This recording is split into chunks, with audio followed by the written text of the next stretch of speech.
এইটার কান্না নাই, আমার হাতে তোমারে তুলে দেবে আমি বুঝি নাই।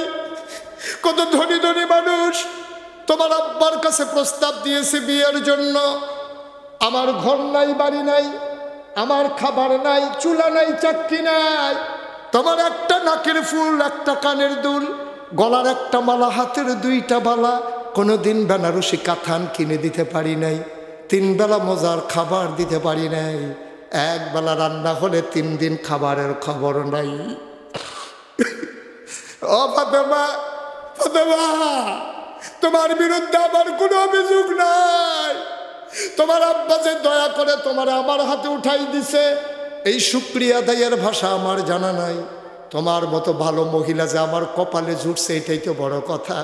তোমার বিরুদ্ধে আমার কোনো অভিযোগ নাই। আলী মনে করছে কায়দা মতো কথাটা আদায় করে ফেলি। এবার ফাতেমারে ডাক দিয়ে আলী কয়, আমি বললাম তুমি ভালো মহিলা, তুমি বলে দাও দেখি আমি আলী কেমন পুরুষ, এটা একটু বলে দাও, এটা একটু বলে দাও, মরার আগে আমারে বলে যাও আমারে তুমি কেমন পেয়েছো, আমি মানুষটা কেমন। ফাতেমা চোখের পানি ছেড়ে দিয়ে কয়, আপনার মতো ভালো স্বামী পাওয়া বড় ভাগ্যের বিষয়, আমার কোনো অভিযোগ নাই। আজকে বাংলাদেশে আমরা অনেক সবাই স্বামী, মহিলারা ঘরে আছে, আপনার স্ত্রী আপনার ব্যাপারে এই রায় দেয় কিনা চিন্তার বিষয়। আপনি আপনার স্ত্রীর ব্যাপারে রায় দিতে পারবেন কিনা চিন্তার বিষয়। যদি আপনি রায় দিতে পারেন, আপনার স্ত্রী জগতের সারা স্ত্রী, আপনার স্ত্রী ভাগ্যবান, আর আপনার স্ত্রী যদি কয় আমার স্বামী জগতের সারা স্বামী, তাইলে আপনি ভাগ্যবান। আবার ফাতেমা কান্দে, আলীও কান্দে, হাসান হুসাইন কান্দে। ফাতেমা কয় আমার একটা অনুরোধ আছে। কয় ফাতেমা বলো কি অনুরোধ? আমি তো বোধহয় মরে যাব, যদি রাতের বেলায় মরে যাই, আপনার কাছে মিনতি আমার, আপনার কাছে মিনতি আমার, আপনি অন্ধকার থাকতে থাকতে 2-4 জন বন্ধু বান্ধব ডাকাইয়া রাতের অন্ধকারে আমারে কবর দিয়ে ফেললেন। আলী কইলা তুমি কি বললা? তুমি নবীর কন্যা, তোমার মৃত্যুর খবরে হাজার হাজার মানুষ আসবে, তুমি এটা কি বললা? কেন তোমারে আমি অন্ধকার রাতে কবর দেব? মানুষজন কালকে জিজ্ঞেস করলে আমি কি বলবো? এটা মোটেও ঠিক হবে না। আলী ফাতেমা কয় আপনি বলবেন, এটা ফাতেমার ওসিয়ত। কয় তুমি কেন এই ওসিয়ত করলা? আলী আবার ফাতেমা কান্দার কয় স্বামী গো খেয়াল করেন, পর্দার আড়ালের মায়েরা শুনেন,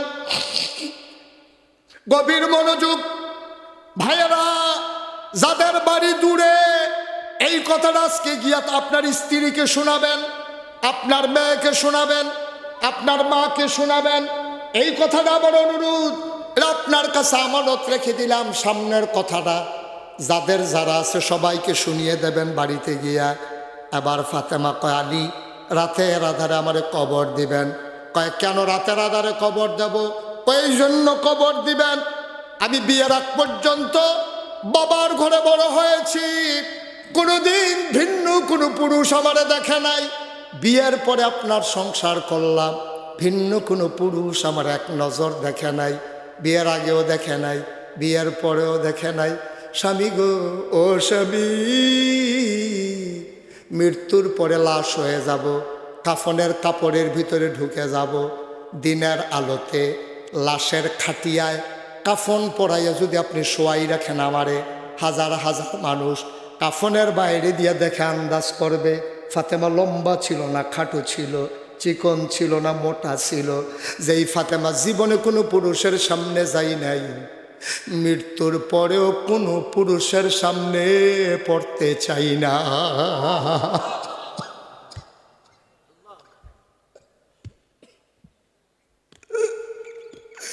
আমরাও তো মানুষ, তারাও মানুষ, আমাদের মহিলারাও তো মহিলা, ফাতেমাও তো মহিলা।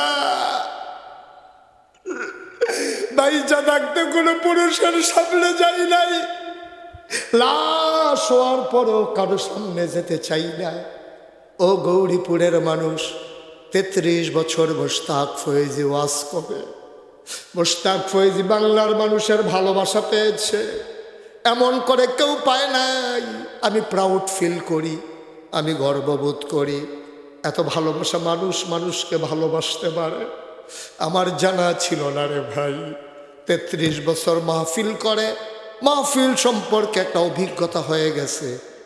আজকে তোমাদের মাহফিলে কদম দিয়া এই মন সাক্ষী দিয়েছে, তোমাদের মাহফিল আমার আল্লাহ কবুল করে নিয়েছে।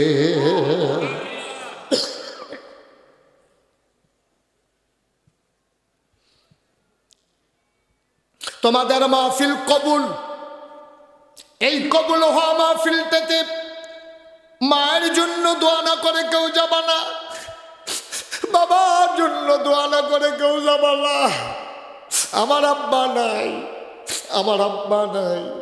কোনো মাহফিলে যখন যাই, বাচ্চারা যখন হাতে ধরে বাবার জন্য দোয়া চায়, মুরব্বীরা যখন কেঁদে কেঁদে বাবার জন্য দোয়া চায়, আমার তো বাবা নাই। আমার বাবার কথা মনে পড়ে, খুব বেশি যখন মনে পড়ে, আর যখন কলিজায় মানে না। অনেক দিন এমন হয়েছে মাহফিল শেষ করে নাগাইশে যখন যাই, বাবার কবরটার কাছে গিয়া অন্ধকার নিখোশ কালো রাতে মোবাইলের লাইট জ্বালাইয়া বাবার কবরের পাশে গিয়া মাথার কাছে বসে বসে বাবার সাথে কথা বলি, আব্বা ও আব্বা, আব্বা আমারই চিনছেন নাকি আব্বা? আমি আপনার মুশতাক ফয়েজি, 11 বছর বয়সের রেখে মরে গেছিলেন, এন্তেকাল করেছিলেন। আজকে আপনার মুশতাক ফয়েজি অনেক বড় হয়েছে। আপনার মুশতাক ফয়েজি এখন অনেক বড় হয়েছে, দেশে ওয়াজ করে, দেশের বাইরে যায়, কত মানুষ কথা শোনার জন্য দৌড়ে দৌড়ে আসে।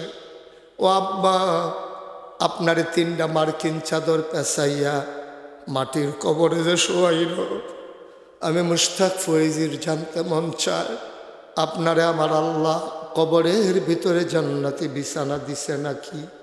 আমি আব্বারে জিগাই, আমার আব্বা কোনো কথা কয় না।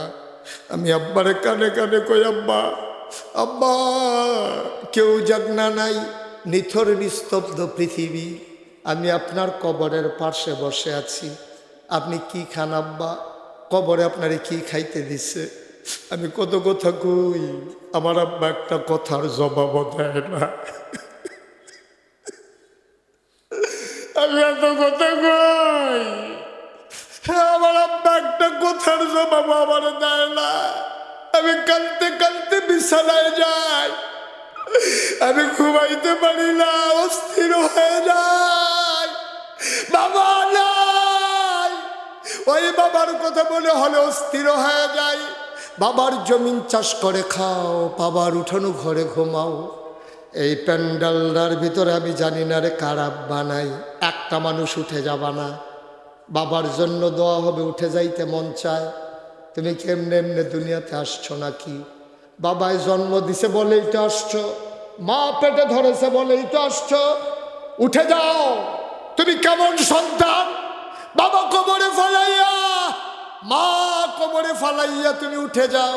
তুমি সাদা কাগজে লিখে নাও, তুমি যেমন তোমার আব্বার জন্য দোয়া করতে মন চায় না, যেই দিন তুমি কবরে যাবা তোমার সন্তানও তোমার জন্য দোয়া করবে না, ঠিক কিনা?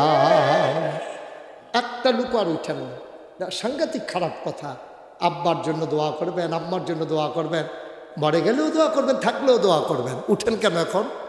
এতক্ষণ যারা দূরে ছিল দৌড়েই আসবেন, আরে আমার আব্বার জন্য দোয়া হবে, আরে আমার আব্বার জন্য দোয়া হবে।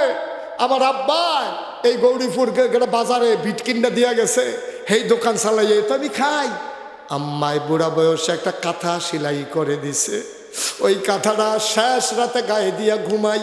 আব্বা ভুলে গেছো, আম্মা ভুলে গেছো, দোয়া করতে মন চায় না। একটা লোক উঠবা না, 1 নম্বরে আমি একটা লোক চাই, হুজুর দোয়া করে দেন